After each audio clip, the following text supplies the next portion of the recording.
ADR music present DJ Mukesh Chakiya mix by Golu Aishwarya.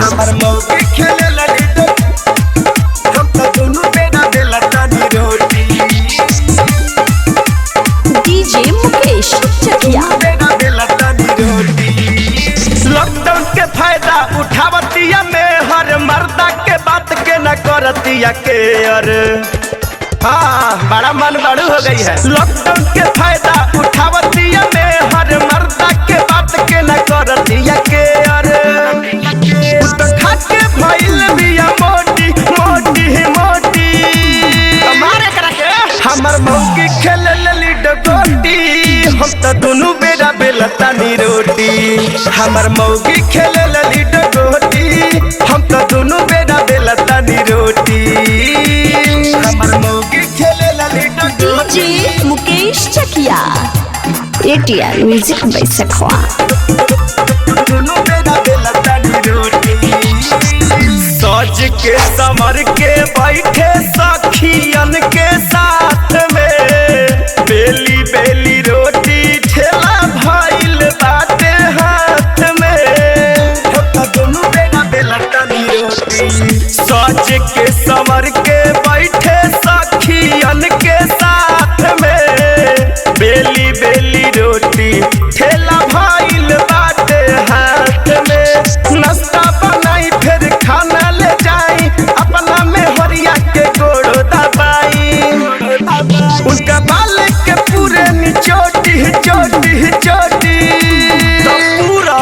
हमर मौकी खेले lead गोटी हम तो दोनों बेरा बेलता नी रोटी हमर मौगी खेले लीड गोटी हम तो दोनों बेरा बेलता नी रोटी हमर मौगी खेले lead DJ Mukesh Chakiya mix by Golu Aishwarya.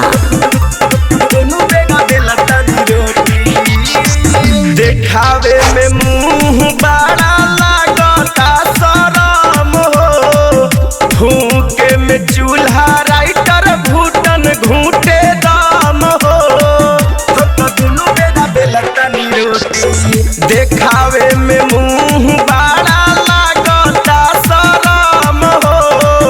फूके में चूल्हा राइटर राकेश घूटे दाम हो दुख ना साहेब हम गायक गोल्डन राज हो कैसन विपतिया पड़ल बाटे आज हो दूध से खाए के मांगे बाबा रोटी रोटी रोटी रखिया दे हमर मौगी खेले लीड गोटी हम तो दोनों बेरा बेलता नी रोटी हमर मौगी खेले लीड गोटी हम तो दोनों बेरा बेलता नी रोटी लॉकडाउन के फायदा उठावतिया में हर मर्दा के बात के न करतिया के अरे हाँ बड़ा मन बड़ू हो गई है। लॉकडाउन के फायदा उठावतिया में हर मर्दा के बात के न करतिया के अरे तो खाके भइल बिया मोटी मोटी मोटी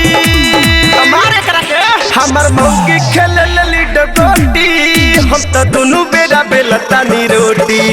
हमर मौगी खेले लीड गोटी हम तो दोनों बेरा बेलता नी रोटी ए भाई देखतर लन कितना दुख बा।